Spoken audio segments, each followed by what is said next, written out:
Hi everybody, I'm here to talk about last night's 3-0 win for Rangers at Rugby Park. And to say this was our best result in an away game of the season is an understatement. We've come nowhere close to this so far, so let's hope this is a harbinger of better times to come.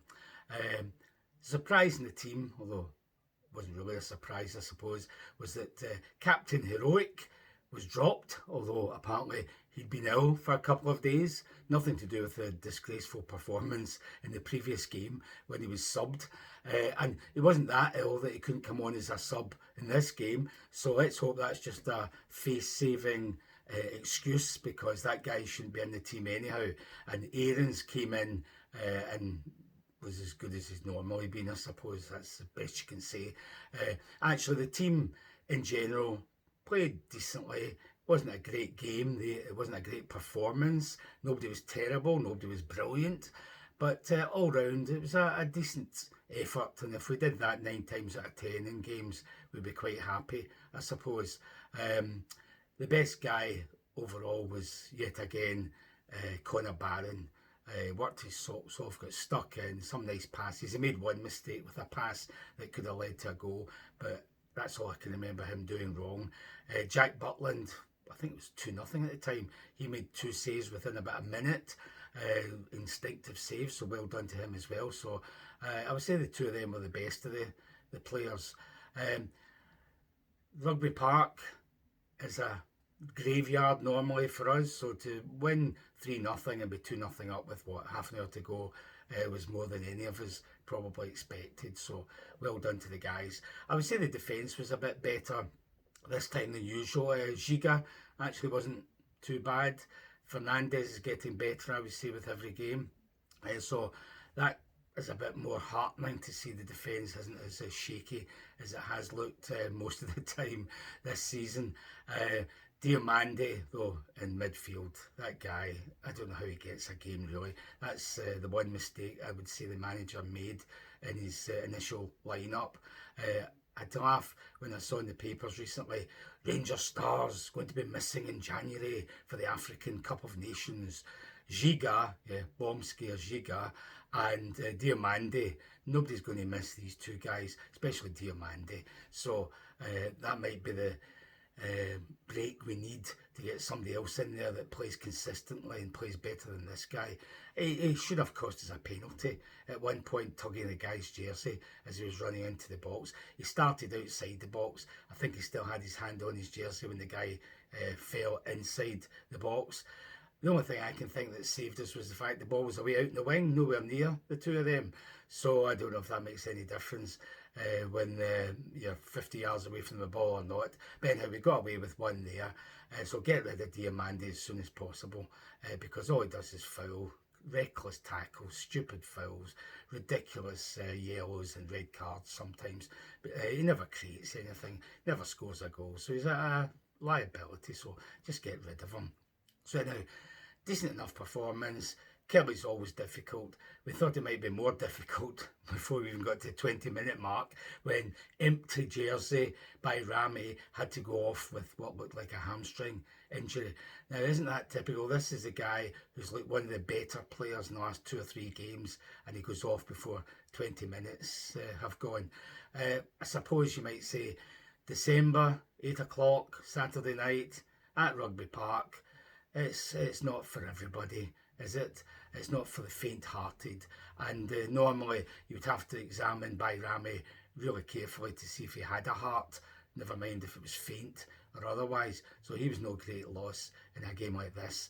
And another bonus was Finlay Curtis came on instead of Asgard, so maybe the manager's wising up to various things. So anyhow, that didn't affect us whatsoever, and I hope Bayrami's not going to be available for a while, because he's not the answer to anything. If he's the answer, what's the question? That's what I want to know. So anyhow, what can I say? 3 good goals. Even better, Miovski scored the first 2. The first one came with a nice bit of passing, starting with him outside the box, inside the box on the left-hand side. Went over to the right-hand side. Diomande kind of struggling to keep possession, half going down, sort of half being fouled. He manages to prod it to Miovski, and he took a couple of touches and then fired it, through a ruck of players into the bottom corner. Great finish. That's what we expect of a striker, so well done to him. Second goal came with a good move up the left, went to Raskin. He cut in from the left into the middle. Saw Miovski in a bit of space inside the box. Lovely pass straight to him. I think he took a touch with his right foot, put it onto his left, and instead of putting it to the far corner, he put it into the near corner, so he wrong-footed the goalie as well as the defender. So great goal from him there as well. So that's two. Third goal was the best of the lot when substitute Mikey Moore came on.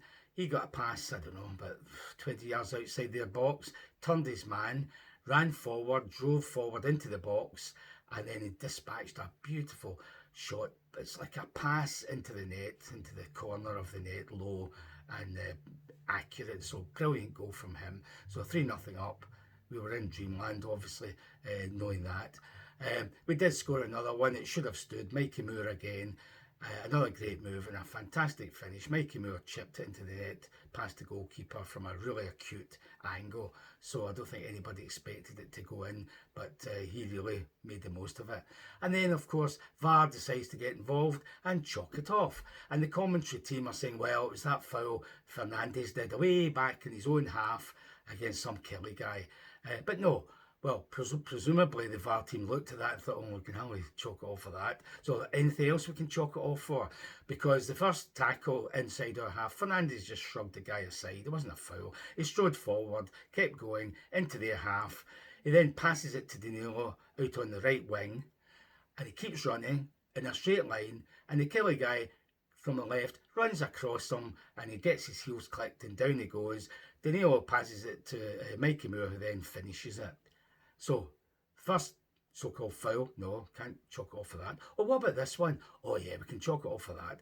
Absolutely ridiculous. Our player Fernandes is running in a straight line. He passes the ball. He keeps running in a straight line. He doesn't go left or right. Just keeps running in the direction he's going. And the Killie guy on his left decides to cut across him. And oh, what will happen when you cut across somebody who's running in your line? What happened? He gets his heels clicked and he goes down.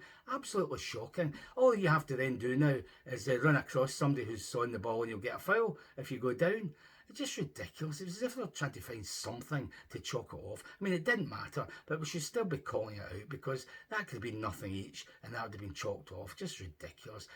That's not a clear and obvious error if the referee and the linesman didn't see anything and play on, and then the goal scored and oh, there was a clear and obvious error back there. Let's have a good look at it. Just absolute nonsense.